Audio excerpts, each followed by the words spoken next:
My name is Dylan. I run a podcast called Mabfield, which basically looks at the intersection between music, art, culture, and tries to platform emerging artists whilst also discovering incredible stories. So when Mark got on to me about doing a live podcast and we were looking at guests, he suggested Glenn. And again, your story sort of matches the bill perfectly, you know, that intersection between music, art, culture. So it was a bit of a no-brainer.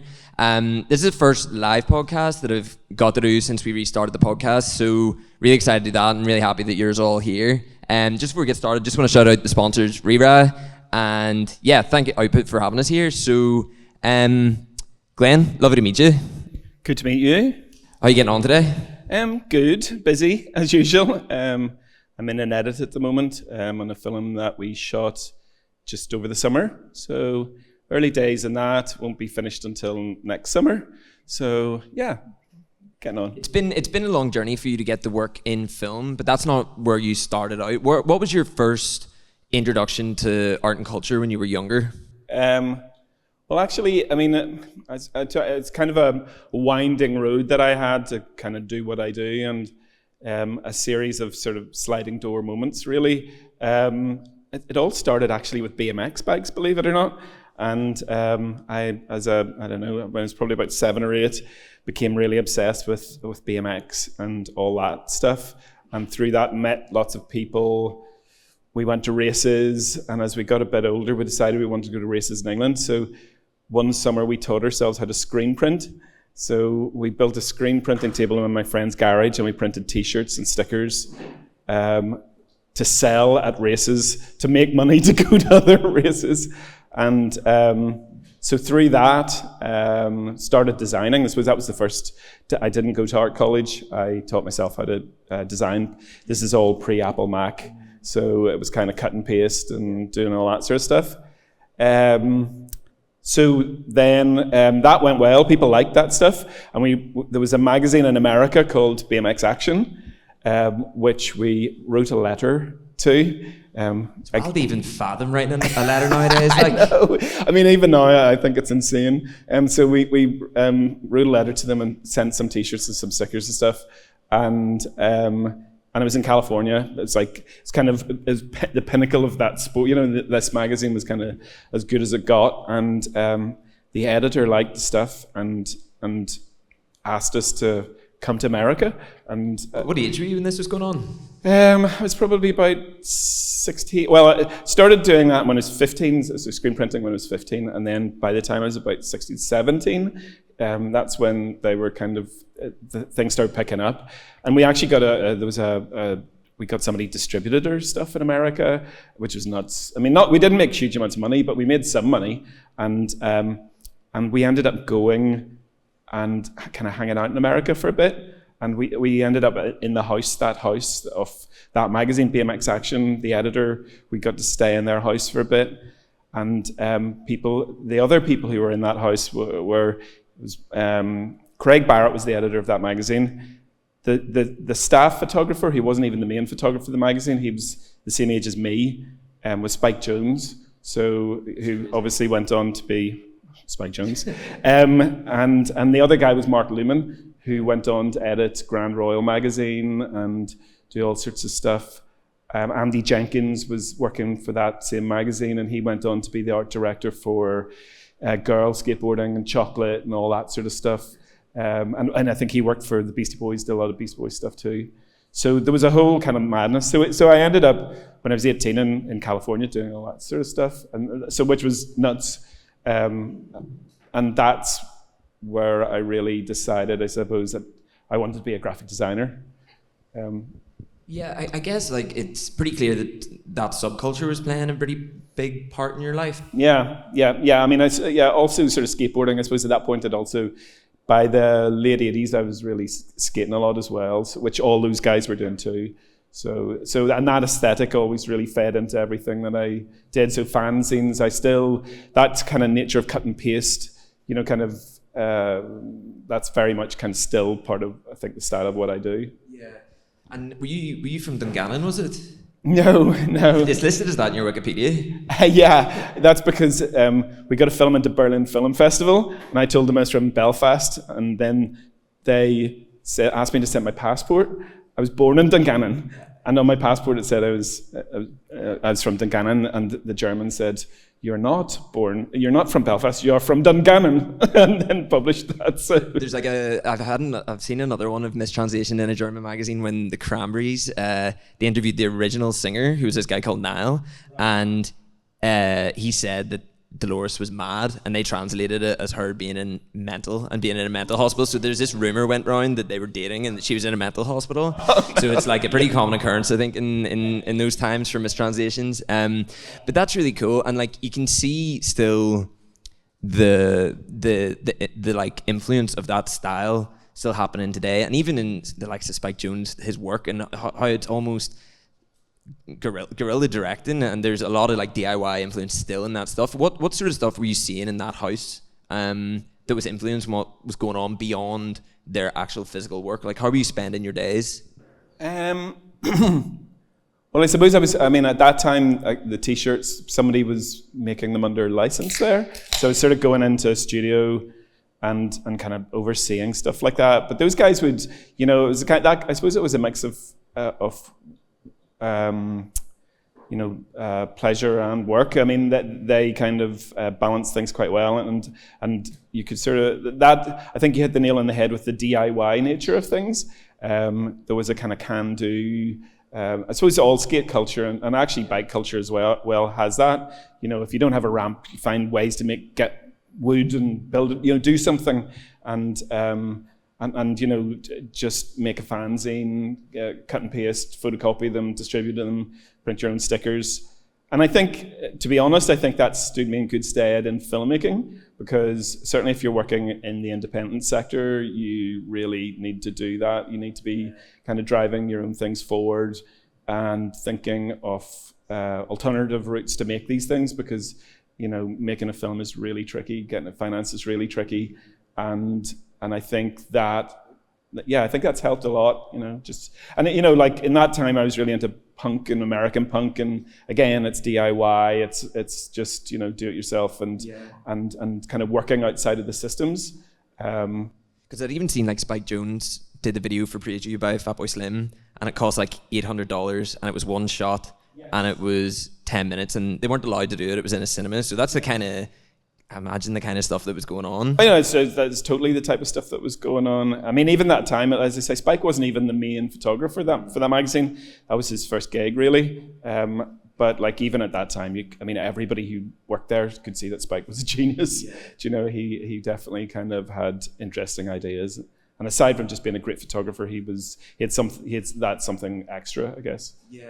What part was music playing in your life at that point? Because when I think of skateboarding, my first introduction was like the Tony Hawk's skateboarding video games, and the soundtracks for those are so iconic. And there's such a range of music that shares some same values or similarities, but it can be totally different genres that are attached to skateboarding. It can be punk, it can be hip hop in some ways. What were you listening to back then?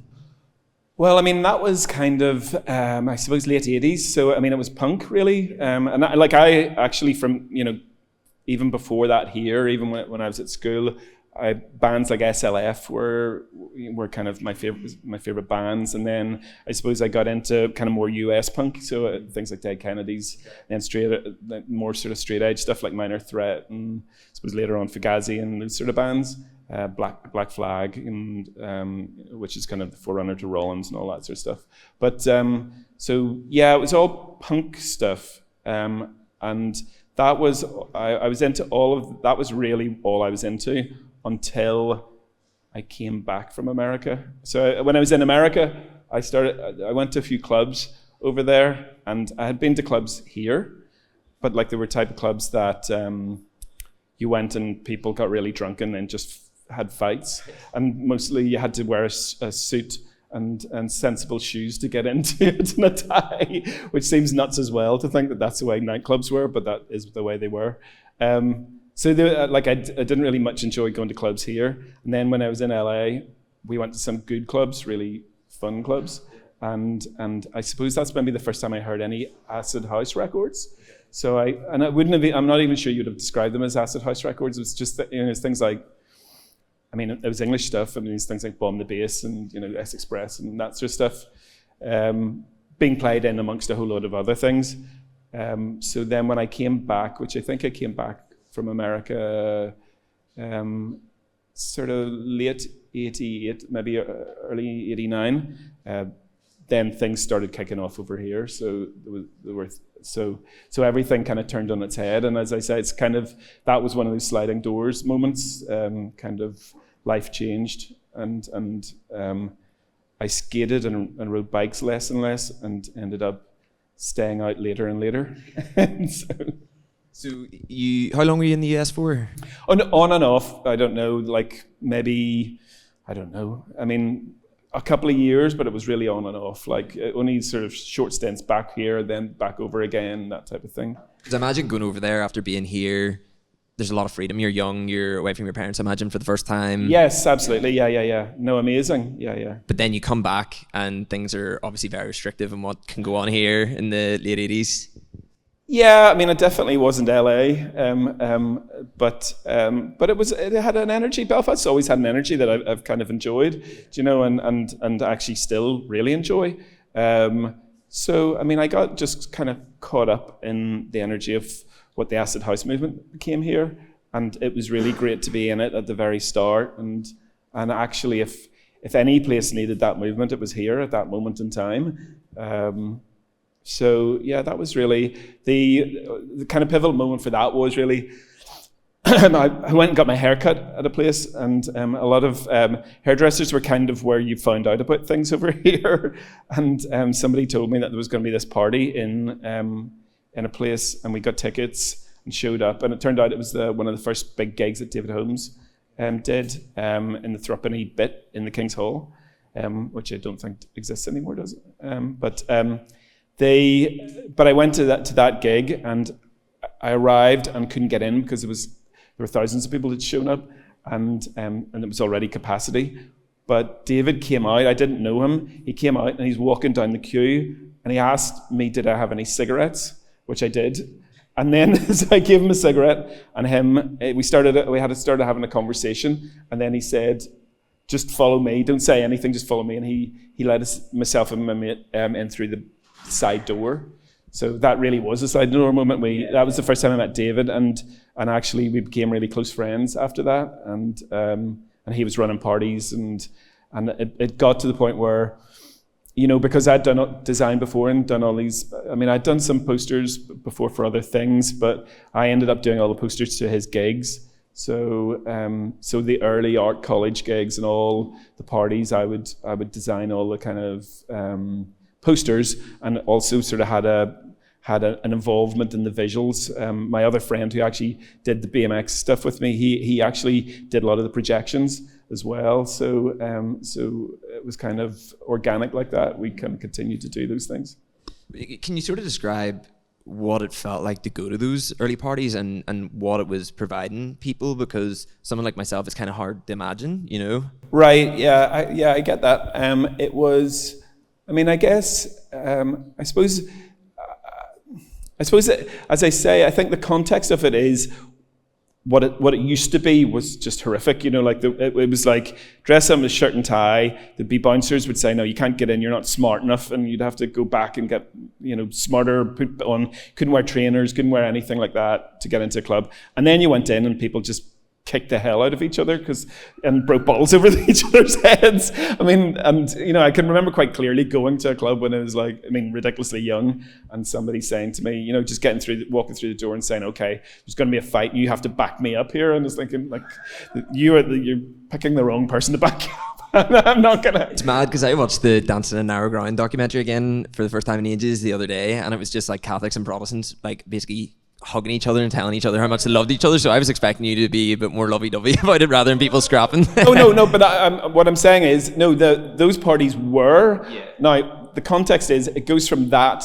to like literally like 3 months later, everybody's hugging each other and wearing sweatpants and you know, like, and actually saying that they're gonna, if they had jobs, they're gonna leave them, and you know, like life was changing forever, which was kind of amazing. I mean, amazing to be in the middle of it all.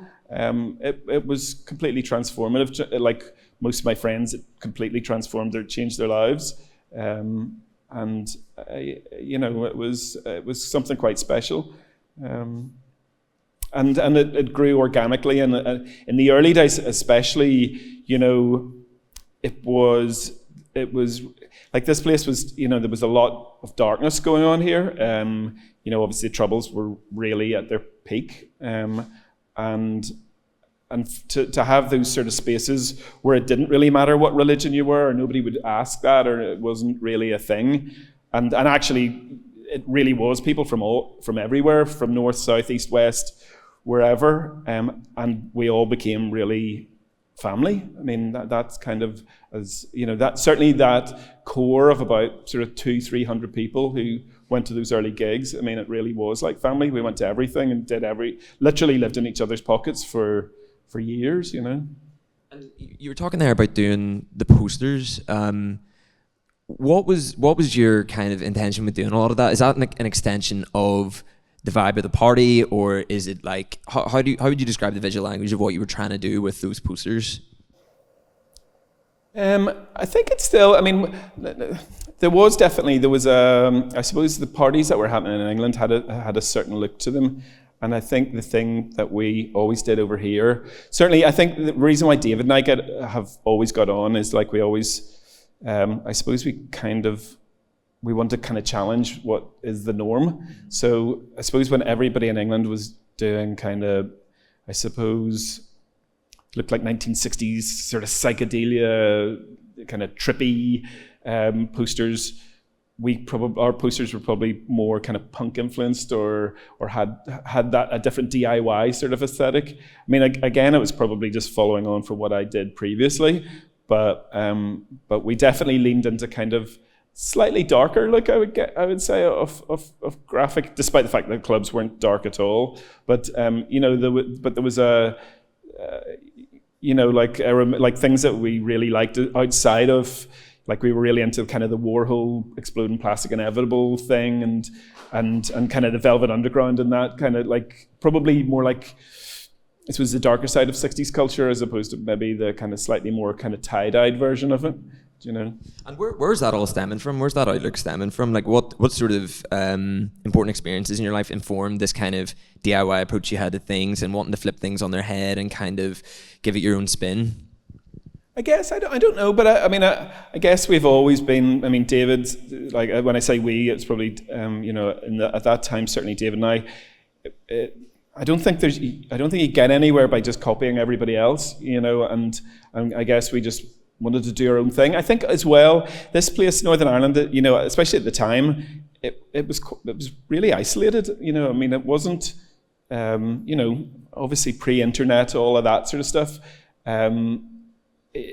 So in a way, we evolved in a different way. The culture, the whole scene evolved in a different way. We had different influences, and those influences probably did start with punk. I mean, David was really involved in the mod movement and had done fanzines himself, and I had sort of done fanzines. So none of it. It was just an evolution of all of that. I suppose that's still how we kind of evolved those things. And as I say, I sort of felt like things were so different here that compared to what was happening in England. You sort of felt like why would you just copy that? Yeah, and I think like even as far as to that point you're mentioning, like it's taken a really interesting evolution where you're just following your passions and trying new things, where even from the poster design, you end up doing artwork for David, singles that are released on the likes of Warp and things like that. How, as a creative, do you sort of leverage what you've done to create the credibility that means you can do that kind of stuff? Because for a lot of people, they find it hard to make the jump from doing DIY stuff to maybe working with a label like that. Yeah, I mean, working with Warp was, they were really good. I mean, they've obviously, at the time they were working with Designers Republic, and I think all good work is like 50% of it at least is a good client. Do you know what I mean? And they were amazing. I think actually also, another thing, the DIY thing was important, but the other thing that the thing that David and I really got on about with was that we both loved film. And so even when he wasn't scoring films, and even when I wasn't making films, a lot of our references would have been cinematic. So, we were always talking about films and things that we loved in films, or yeah, all of that stuff all was feeding in, even from a really, really early stage. And actually the clubs, the parties that he was running, and the visuals that were up, it was all being influenced by that. So I suppose the evolution to us ending up making films and working together, you know, it was never a grand plan, but it, like when I look back on it now, the seeds of all of that started like in the early 90s. Do you know what I mean? And it, you know, it's probably a decade later at least before any of that actually started really happening. But and then we sort of moved there very slowly. But yeah, it sort of seems inevitable now when you look back on it. Yeah, I mean, it's really cool. Like coming together, you have this film company together. Yes, David, myself, and my wife Lisa, and actually when I talk about we, sometimes it's with David, but also Lisa and I direct together. So that's definitely. And like one of the big ones that's come out with that is Good Vibrations, and you touched on the punk scene there. Something I'm really interested in is for biographical stuff. How difficult is it, or how much weight does it hold when you're trying to retell a story, especially one that's got a lot of people hold it really dear to their heart that time? Yes, yeah. I mean, that was, I guess. I mean, that one, it's quite intimidating, I guess. Like, especially when the people are alive, and you know these people, and it can be quite scary. But I suppose, I mean, it's like we met Terri quite early on. You know, like I knew Terri, David knew Terri. I wouldn't say I was close with Terri, and neither was David. But I remember when we decided we were going to make it, we had to meet up, and we kind of talked him through what we were going to do, and we had to gain his trust. And yeah, I mean, I think it can be difficult, but then it's about having a point of view and about being true to the spirit of the story, maybe not being. You know, it's not. I don't feel like a biographical thing. It's about we always say, actually, in any film we're making, it's always our mantra. Like, we're not making a documentary, especially when it's something real. And there's a thing that Werner Herzog talks about even when making a documentary. He says it's about ecstatic truth. He says, like, if you just put a camera in a room and film something, like a detached camera, that might be showing exactly what's happening. But it's not how those people are feeling, and it's not really telling you what's going on in that room. It's so actually heightening it a little bit, or taking a very specific point of view, is closer to the truth than just a very detached camera. So, like, I suppose in a way that's. I mean, we talked about when we were making Good Vibrations. Terri has a glass eye, for those who don't know, and we talked about seeing the world being Belfast through Terry's glass eye, and that would be our point of view, and that sort of gave us license to be quite impressionistic or not to make a documentary about it, and to, you know, to kind of put our own spin on it. I guess because there's some Americans in the crowd here. Good Vibrations focus on the punk scene in the 80s in Yes. Ireland. Yes, it's about a guy called Terri Hooley who opened a record shop in the most-bombed quarter mile in Europe, and as an act of defiance called it Good Vibrations. And through that shop, he met a lot of kids used to sort of congregate in that shop. Terri wasn't a punk himself. He was actually sort of like an activist hippie, and but it became a kind of a hub for kids, and actually a hub for kind of the newly kind of formed punk movement within Belfast. And when he saw this, he sort of saw kindred spirits, and did his best to he signed bands, and whilst he didn't know how to put a record out, he learned how to put a record out, and again, it's that DIY spirit of just doing it. I mean, I don't think Terri was necessarily the best person he was quite chaotic in the way he approached things, but what he probably lacked in his organizational skills, he made up for in his passion, and bands like the Undertones ended up getting their first breaks by Terri put out Teenage Kicks and things like that.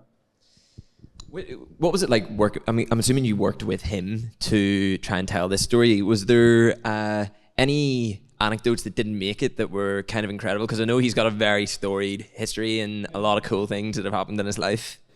Yes, yeah, there was. It was the sequence which was actually my favorite sequence in the whole film, and it's actually the writers Glenn Patterson and Colin Carberry. I remember meeting Colin for the first time he ever mentioned the story, and it was he pitched it using this story, and it's a story that Terri has told many times. But actually, he's told it many times and in many different ways. So it's definitely an unreliable narrator.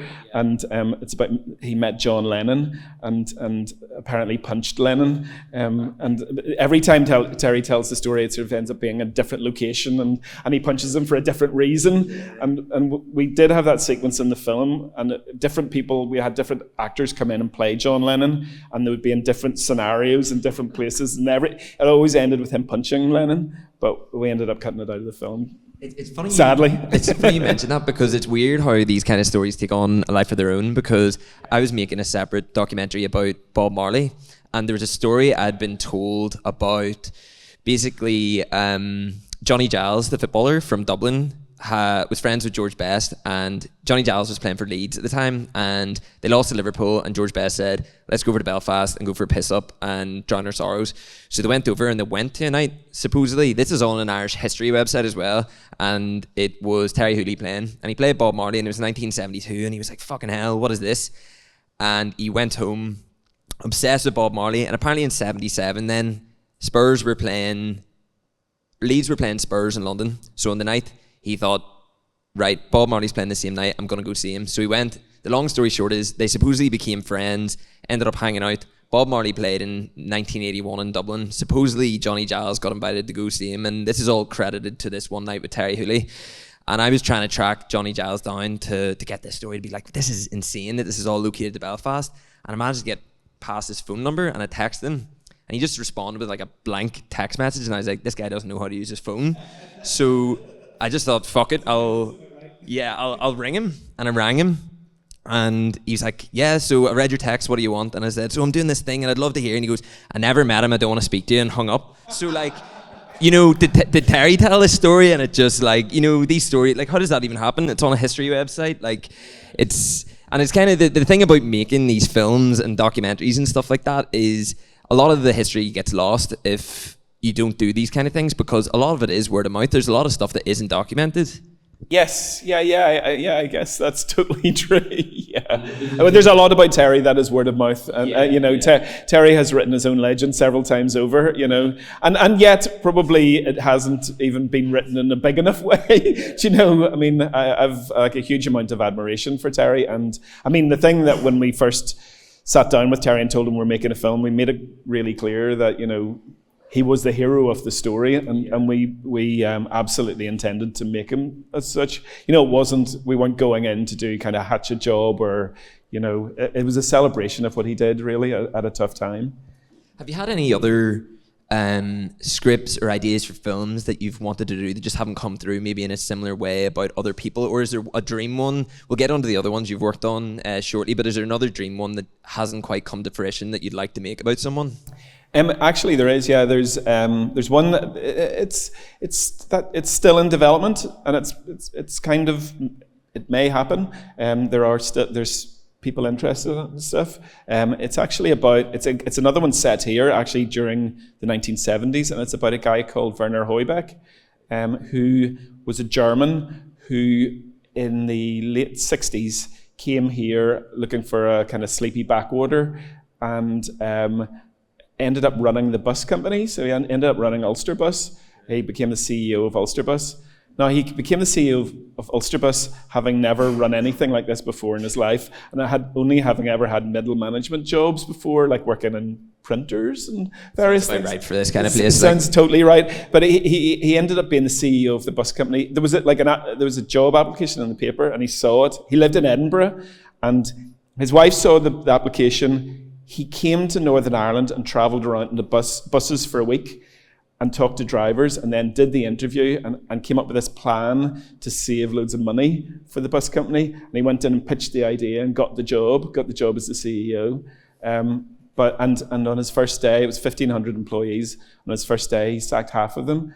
And he did it at the ABC cinema. He got them all in, and he said he wouldn't do it behind their backs, he would do it to their face. So like literally people were throwing things at, like it was crazy. But then the Troubles kick off and buses become one of the big targets of the Troubles. Like a burning bus was like a very big icon of the Troubles. And he became the right person in the wrong place, as it were, at the right time, if that makes sense. He'd been through the war, he'd grown up in Nuremberg, had seen he'd actually been a translator at the Nuremberg trial, and he had seen kind of the darkest of what can happen in like a conflict, and it became his kind of life's work to kind of keep the buses running, and he did crazy things. The thing that he's most famous for, and the thing that I remember him as a kid on the news, but the thing that he became famous for was lifting bombs off buses, and he did this 100 times during the Troubles, which is kind of insane. But he's a fascinating character, and we do have a script, and it is getting some traction. People do like it. So the only thing is, it's quite a big scale thing, so that's quite tricky, When it comes to these bigger scale things, like when I was reading about Cherry Bomb, one of your other films, right, and that wasn't big scale. I mean, there's some people in it. Like, well, when I was reading, I suppose Rupert Grint was in it, and it almost wasn't going to happen. Yes. Can you maybe tell a story about that? Well, all of them almost didn't happen. Yeah. I mean, actually getting a film, making a film is like a minor miracle. I mean, so that's often when I actually see films that come out and they get bad reviews, you sort of think, well, people don't even know what it's, people need to it's kind of like crawling on glass, like to get the thing made, it's kind of crazy. But, I mean, it was, Rupert Grint boarding that meant that it did get made. I guess, there was another director in that film for a while before us, and actually we had a different film in development, and that director left the film, and there became an opportunity for us to direct it. That's how we ended up doing it. It was just, again, another sliding door moment where it just... Because I found like a really retro, almost archive BBC article from the time, and I was like, it's not that long ago, but it was there, and it was saying like he had fans campaigning to get it made. Yes. And actually, then after it got made, we had fans campaigning to get it in cinemas. And Rupert has a very, very active fan base. Which was great. That's exactly what you need. But, I mean, and the musical through line is there as well, with the name of the film being named after a song. Like, what sort of instances have you been able to inject kind of your musical influences into what you do when it comes to film? Well, we've actually, that's the third film that we did that's named after a song. Yeah. So there's Cherry Bomb, there's Good Vibrations, and then Ordinary Love, which is a U2 song as well. So I guess that's our song trilogy, even though none of them have anything in common.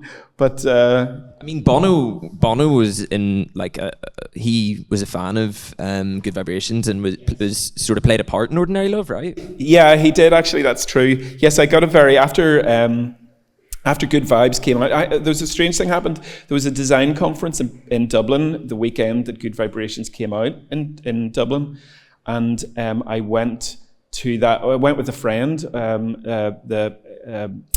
Oliver Jeffers, and he was at the conference, and he said, "Oh, come down. We'll go out for a drink and all that sort of stuff." So I think he was speaking at the conference, and I was just hanging out there. We went out for dinner, and Bono was at because it was part of this design conference. Bono showed up. I'd never met him before in my life, so people were talking and saying, "Oh, Glenn's just made a film. It's about punk rock at Belfast." And he was like, "Oh yeah, I'll definitely go and see that." And I was thinking, "Yeah, okay, very good. That's excellent, thank you." Then the next night I was still in Dublin, and the next thing I got a call, and it was Bono. He had gone to see the film and absolutely loved it. And talked for about an hour about all sorts of stuff about the film. And I suppose like a lot of it, he had kind of been in Belfast at that time. He kind of knew Terry, or certainly had encountered him a little bit. So and then actually, so for a while we talked with Bono for a while about doing a different project, and it was an on and off thing that maybe over a year. or so, there was a project that nearly came to fruition, and that was actually, that had Liam Neeson attached to it already. So that's how we met Liam Neeson. We were introduced to him via Bono. And then when that project didn't happen, there was a script written by local writer Owen McCarthy, who David is very close friends with, David grew up with. And we thought that the lead role would be perfect for Liam. So it was actually Bono who sent Liam the script, which is... yeah, friends in high places. Yes, it does help a little bit. I mean, but Liam's agent was not well pleased. I've got to say, no, it's a bit naughty to do that. Like, so I suppose if he's into it, he's into it. Though at the end of the day, it worked out okay, but it could have gone horribly wrong. I suppose, like, is there any other instances of people reaching out unexpectedly that have watched your film and have been fans that have been just nice to see? Sometimes, I suppose, definitely good vibrations. There's, I mean, kind of most musicians that I meet, like, seem to have seen it and like it, and so, like, from all sorts of people have been into it. I mean, I didn't meet them, but I think that Roger Daltrey's a big fan, and, like, invited Terri to the gig because he loved the film, and we did a LA premiere, and Ian Astbury from The Cult showed up at it, but he had lived in Belfast apparently. Did you know this? No, I didn't know that. I think he lived in squats in Belfast. What? That's crazy. So he kind of had a whole history of Belfast too. So, and he was a fan, pretty much Primal Scream, Gillespie, all those people. I had a funny story. I hope he doesn't mind me telling, but my housemate Phil Taggart was in the movie. Oh, I know Phil. Yeah. He was telling me that when he first shot the film, he'd maybe just come out of uni, and then it'd been like 2 years later, and he put on a bit of weight, and you're like, for fuck's sake, like, you can't have you in frame by frame. That's right. Yes, I didn't notice that, but yeah. No, Phil was great, and he's really good. Yeah. I guess we can maybe talk about what's coming up next. Like, we talked about a lot of biographical stuff. Your next film, Saipan, can you explain to the audience what's coming up with that and talk a little bit about it? Yeah, it's about, it's actually, when the script was sent to us, it came in, it's sent to us by a couple of Dublin producers who we really like, and are kind of old friends from back in the day, and we'd never worked together, and the script came in, and Lisa, my wife, saw the email, saw what it was about, and said, "Oh, I'm not making that film." Because it's a football film. It's about the Ireland football team going to the 2002 World Cup, and but I read the script, and it's not about football. It's a football film with no balls, as we like to call it. And actually, literally, that is what happened. There was a training, they had a training camp in Saipan, tropical island in the middle of the Pacific. Pre the World Cup, and the captain Roy Keane and the manager Mick McCarthy were on a collision course before this, but the shambolic nature of the training camp led to this huge bust up, and the island of Ireland kind of lost its mind slightly, and it's described people. There's been numerous documentaries made about it down south. But it's like they always sort of say that Saipan was practically like their kind of Princess Diana moment, where like the whole nation stopped and lost their mind. Like grown men were bursting into tears on radio phone-ins and various things.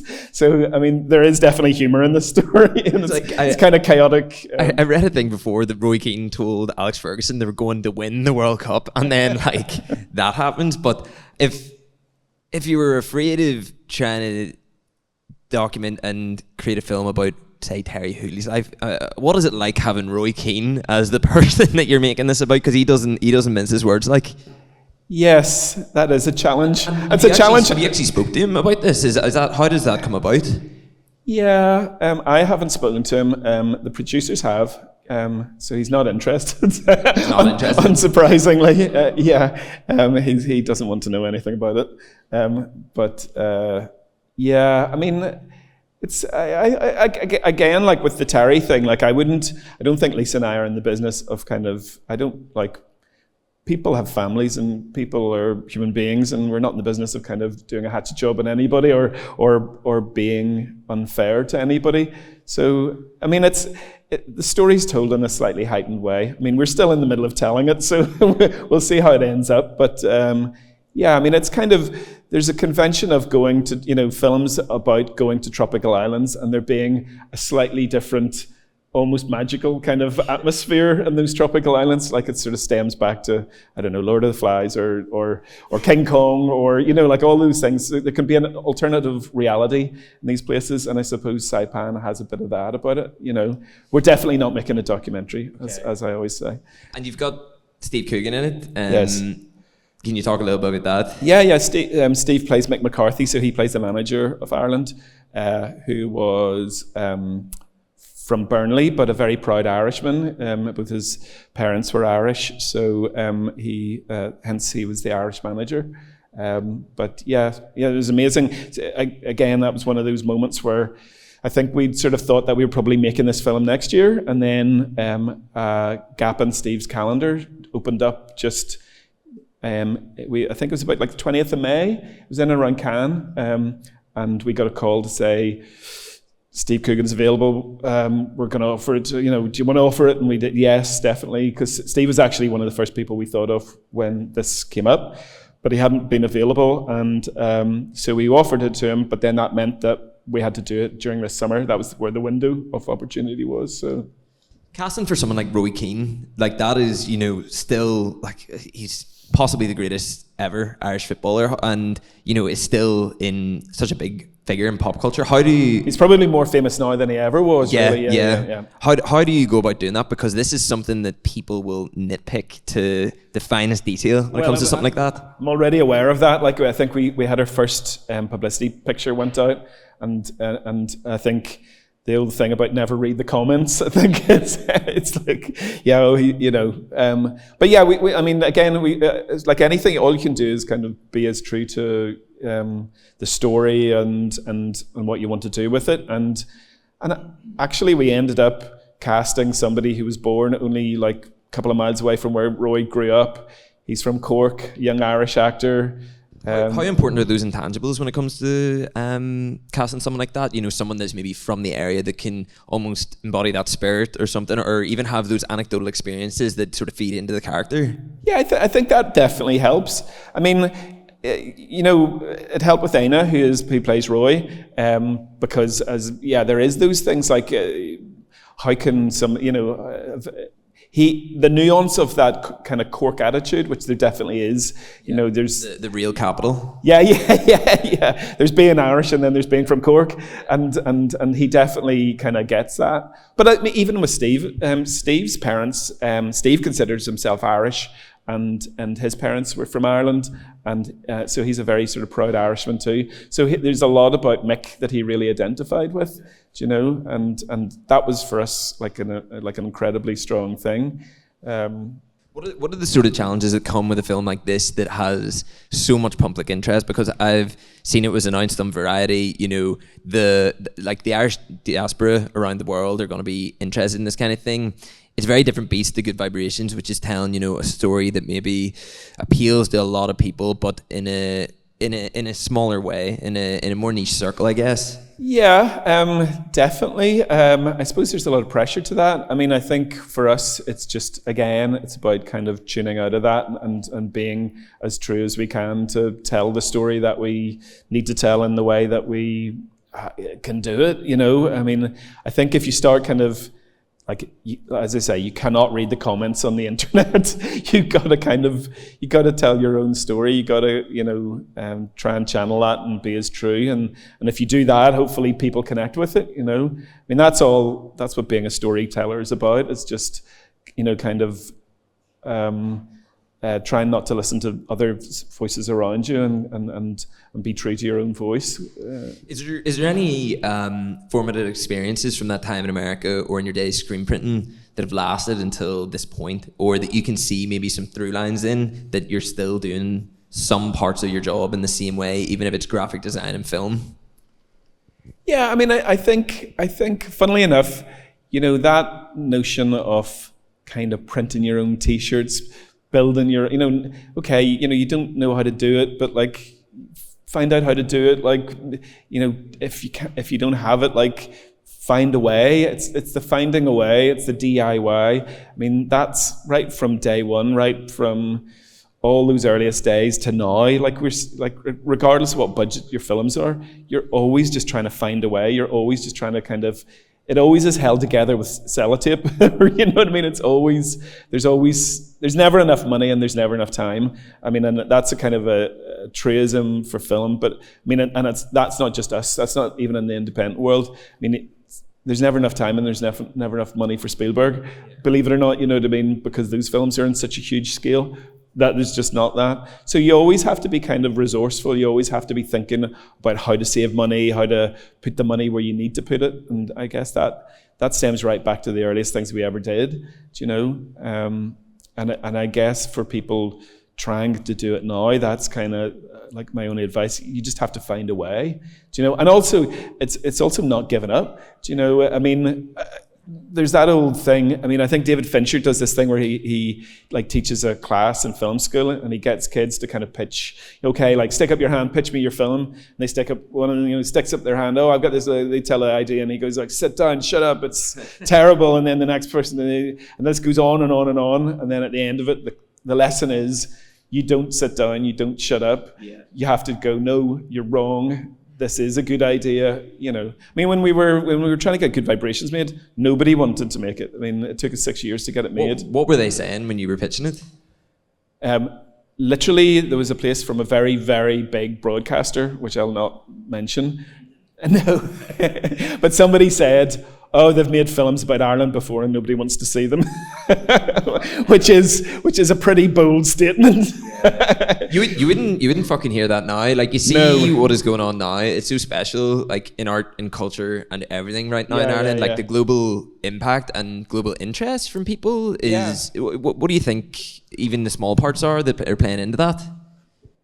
I don't know. I mean, I do think I think it's amazing. I mean, I think, also that, like, at the time when that same person who said, oh, they've made films about Ireland before and nobody wants to see them, he was also, at the time, I think we'd just got off the plane and we had bags with us, and he was like, how did you get here? And I was like, well, we got a flight.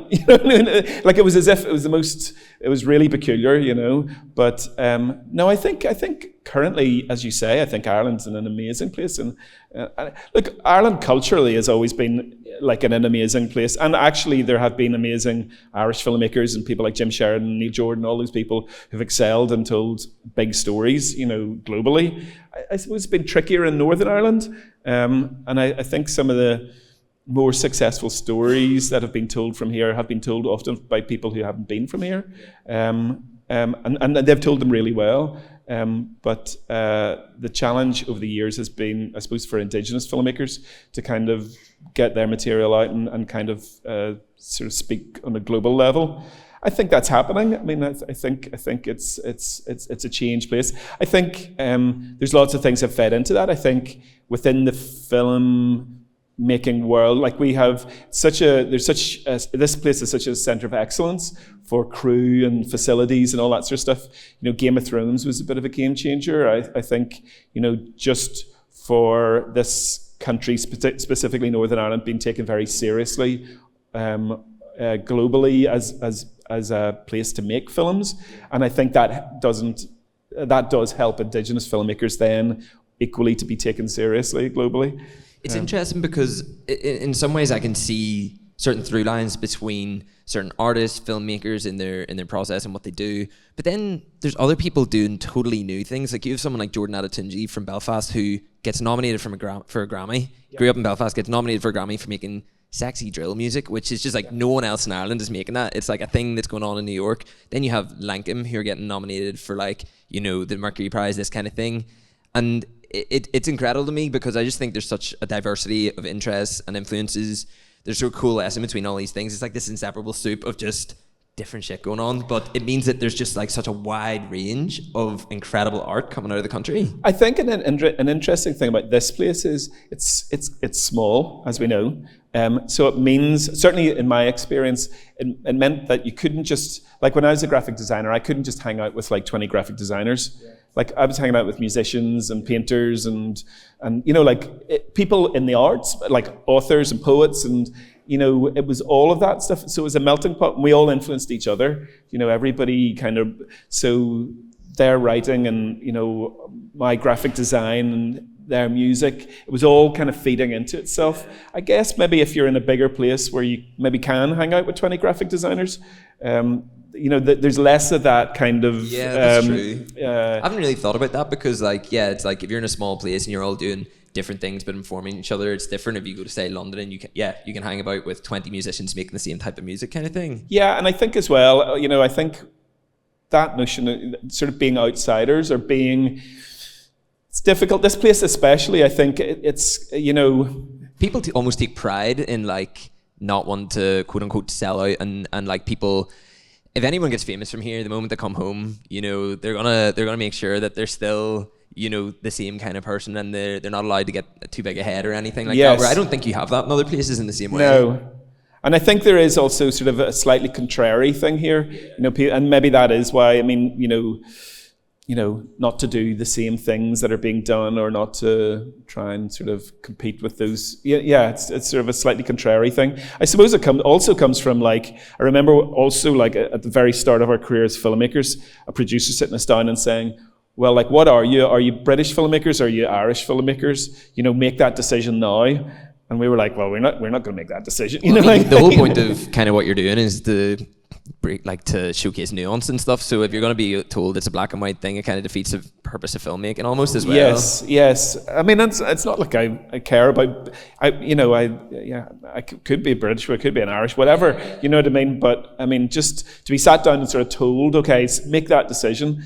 It seemed, But then I think that fuels your kind of slightly contrary nature. We're going to do what we're going to do regardless, you know. Was there any big rejections you got in your career that did fuel something that maybe even felt like a complete pit at the time? Good Vibrations. We were with another big, again, remain I couldn't name them publicly, but they were with a very big broadcaster film producer, and we were with them for 3 years developing the script, and it had just got to the stage where it was going to be signed off for production. And were they investing at that point already? Yeah, I mean, they had been paying for drafts in the script, and I mean, and I'm telling this story, and it's not unusual, so it's not like I think, oh, poor us. Actually, when you get into the business, you just think, well, this happens all the time.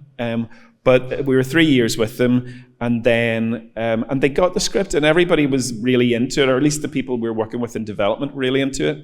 And Good Vibrations, for those who don't know, you know, I guess it's a story that has humor in it, and it probably looks at it's not about the Troubles, but the Troubles were a context, like an important context.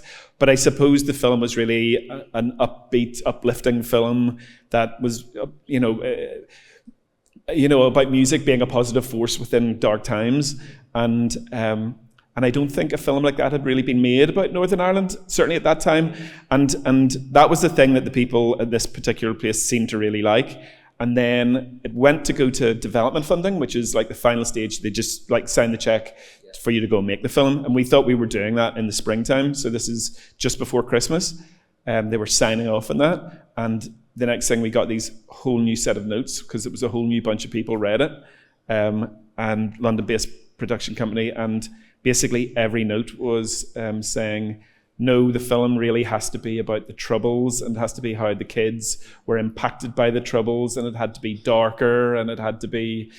So what they really wanted was a Troubles film, which frankly had been made a lot before.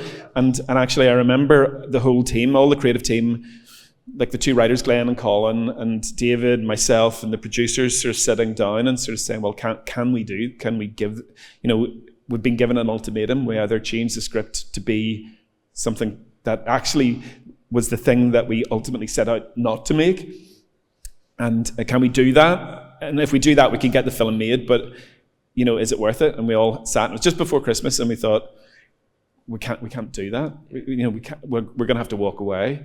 So it was like 3 years of work. It was all that, and it was like, and we seemed to be in like the absolute that was it. I mean, and at that point I wasn't now I kind of know that you have to have multiple projects on the go. You have to have like 5 or 6 because things will crash and burn and whatever. But at that point we were kind of all in on that one project, kind of literally bet the farm, and it was terrifying. So just before Christmas, it was the worst Christmas ever.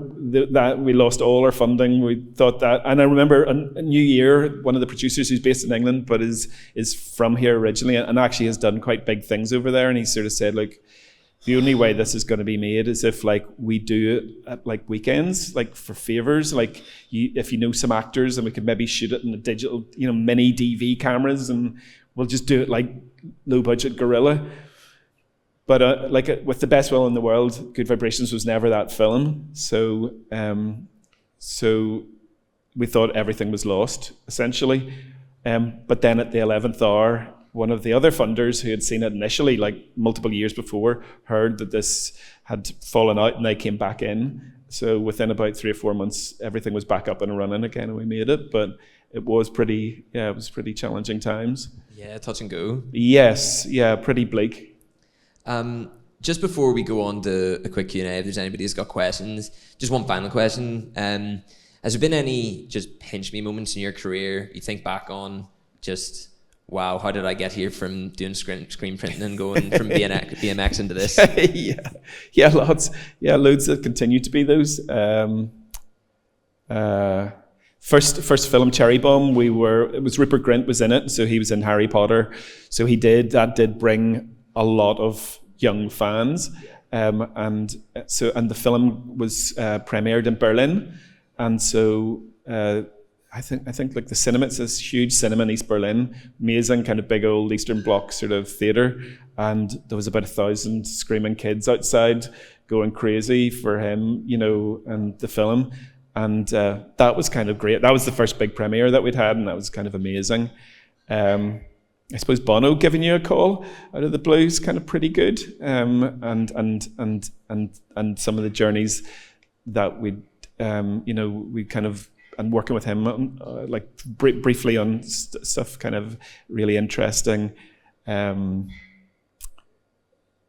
with Liam on Ordinary Love. More recently, Steve. I mean, I went out for dinner with Steve when we were in production, and in Belfast, is this? No, this is in Carlingford. We were shooting in Carlingford at one point. We went out for dinner, and I was telling Steve some story. He was killing himself laughing. I was thinking, I cannot believe I've made Steve Coogan laugh. This is because he's one of my kind of growing up watching all his stuff is kind of amazing. But I love what I do, and I feel very lucky to be able to do it. And I think that the thing over the years, making films is amazing. What's not amazing is not making films, and that's really challenging and can be really brutal. And as I think I said earlier, it's like can be like crawling on glass to try and get the finance for those things. But it's kind of worth it when you get there. Yeah. Well, thank you so much for your time. Just before we get into a quick Q&A, do you want to give a round of applause for Glenn? And a big thank you to Output as well. Does anybody have any questions and can throw a mic out to someone? Yeah, sure.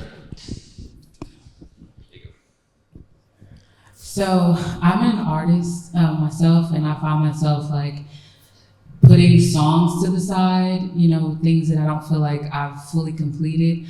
Are there any things, or is there anything rather that you have in the vault that will come into fruition, or are there things that you just have in the vault that that they just stay there because it was just an idea and it can live there? Yes, I think so. As I was saying, there's multiple films that we've worked on, sometimes for many, many years, like 6, 7 years. In fact, there's a project which has been around for about 10 years, and it keeps going, like it goes away, and then we go, oh, we're not going to make that, and then somebody will go, oh, it's come back around, people are interested in this sort of stuff again, and you should kind of revive that. And then we go, okay, and we talk to people, and then they're interested, and then these things sort of ebb and flow. So yes, there's always these sort of things floating about. There was a Joe Strummer project, which right off the back of Good Vibrations, because obviously we made a music film, then everybody's like, oh, right, they're the music guys. So, which, you kind of stereotyped. But Joe Strummer's such a compelling subject. We really loved it, so we kind of signed on. But yeah, that sort of ebbs and flows and comes back and goes away and all that sort of stuff. You never know, maybe someday it will come back. But yeah, there's always things. And definitely I always have notebooks that I have things that I think, it's not right now, but there'll be a point where we'll do that, or sometimes, and also that can be about, recently actually I've started thinking more about documentary filmmaking, and actually I've got a project which I'm sort of just at the start of, which is actually about Belfast in the early 90s and the dance music scene, which is obviously how, what I grew up through. So that's something as well, like that hopefully we can kind of progress. But yeah, I think it's important to have things like, I think there's little kind of, and do your projects, your songs that you keep at the side, do you revisit them or do they always stay at the side? Sometimes. Okay, good. Okay, but cool. Yeah, thank you for answering my question. Thank you for the question. Yeah, all right. You mentioned earlier about Belfast or Northern Ireland somewhat being a centre of excellence for sort of crew and production. How do you see Northern Ireland going forward in terms of being somewhat of a talent drain, with a lot of people travelling abroad and just fully immigrating just to find those opportunities when it comes to the arts? Right, it's all right. I find it. Do you think that there is a brain drain or like people traveling abroad? Because and I'll only tell you my perspective and tell me that I'm wrong, because I could be. It sort of feels to me that maybe this is like, certainly when I was growing up and coming in, like when I was obviously 18 or 20 or whatever, like everybody left here. Like if you had a brain, you got out, and so there was such a mass exodus. It feels to me now that actually people are coming back and that there are people staying here, because actually, if you want to be, I don't know, a first AD in film, you could do that here, or you want to be a director of photography, you could do that, or whatever. But but I could be wrong. I mean, I'm an older generation, so perhaps there are people still. There is a big kind of exodus going on. I think the thing that at least now there is infrastructure here, and I guess if you do want those jobs, I think they are around. Certainly in film, that's all I can speak for in film. Yeah, I guess you could sort of look at it that film does have that place here. I think it's definitely developing, and there's, compared to like say the 80s and the 90s where those opportunities weren't here. But I guess it's more, at least in my eyes on it, are more within the sort of music and sort of surrounding industries. And would you be noticing that still within film, and would we say that what we have here is enough to fulfill the people here? I sort of I do understand people leaving, and I don't think it's necessarily a bad thing. I think you can leave, you can experience other cultures, you can, live in London, meet people. I think it's always good to travel. It's always good to see what's out there. It's always good to make contacts.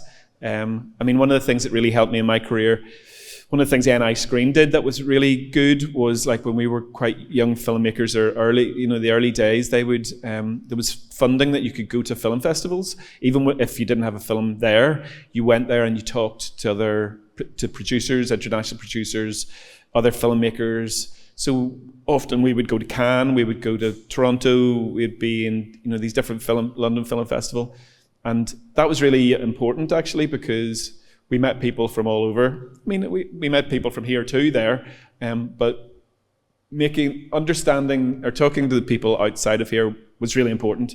And I think even when I was a kid, I always tried to think beyond here. And that's not to kind of run here down, because I do really love it here, and I think there is something really special here too. I do think we've got a unique take on things. So I don't know if that answers your question. I think there is. The other thing too is we certainly did things here when there was absolutely nothing here, when it was absolutely barren, and and that was interesting too. Do you know? So I think sometimes here also to get a foothold in the industry can be helpful. I think you can go to London and get kind of completely swamped. Do you know, it's such a big place, and you know, London, New York, wherever. They're definitely centres of amazing musicians, amazing filmmakers, all that stuff. And you should be targeting to work on that level, absolutely. But it can be hard to get a foothold, and maybe it's easier to get a foothold here. You know, I think all of those things go away, come back, and be DIY. The other thing too is like, I don't ever think somebody, you know, people talk to me about agents and various things, and I sort of think you end up just making your own work. I think we do have a great agent, and she does bring us great things, but also I think it is important to drive your own work. That's, I suppose, that's the thing that David Holmes has always done. He's always driven his own work. He's always just done stuff and pushed things forward, and that's the thing that him and I have in common. We've always sort of not taken no for an answer and just kind of driven on doing our own things, whatever way we could do them. So I think that's important. And I guess you can do that anywhere, you know. And you're in a place, in a world now where you can be making it here and it can be everywhere in the world tomorrow morning, you know, which is kind of amazing. Yeah. You have a question? Yeah. I have a two-part question. One, how did you approach kind of recreating Belfast in the 1970s during the Troubles for Good Vibrations? And then two, how do you, as a interdisciplinary, you know, how did you decide to kind of take the path you took? Yeah, it's a good question. Two good questions. The first one, Good Vibrations, 70s Belfast. Trickier than you think, because actually Belfast doesn't look, thankfully it doesn't look like it looked like in the 1970s. So part of that was actually we didn't shoot it in Belfast. We shot it in Dundalk, part of it, which is just across the border. And other bits, we just found little corners, little kind of pockets of places that we could shoot. I mean, quite challenging because we had no money at all. It was a very low budget film, so it was really challenging. And actually, it was one of the reasons why the film didn't get made for a long time. It's because people thought, I think initially the budget was supposed to be £5 million, and then, you know, people said, well, you need £5 million to make a period film set in Belfast, and then we couldn't get that, and then somebody said, well, we'll try and make it for £3 million, and then we couldn't get that, and then we could get $1.5 million, so we sort of went, well, we'll just make it for $1.5 million, and then nobody would believe us that we could make it for that.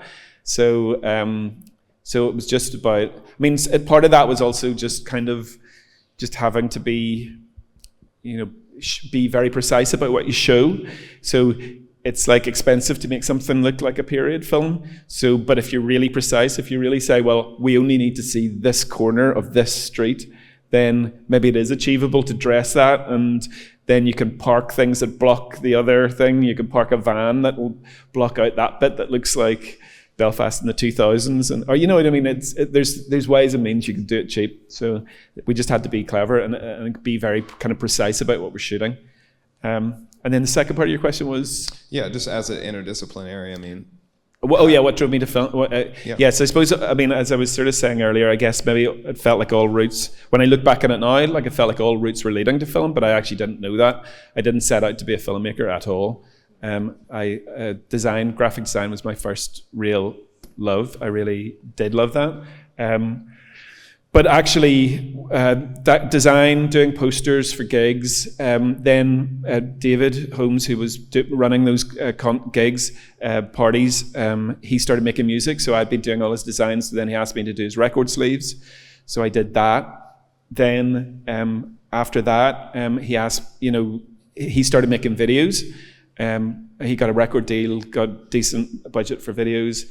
Then I made his videos for a while. Then other people asked me to make their videos, and then it got to the point where I kind of was enjoying making the pop promos, the videos, more than I was liking to do the record sleeves. And at that point, actually, I'd met my wife.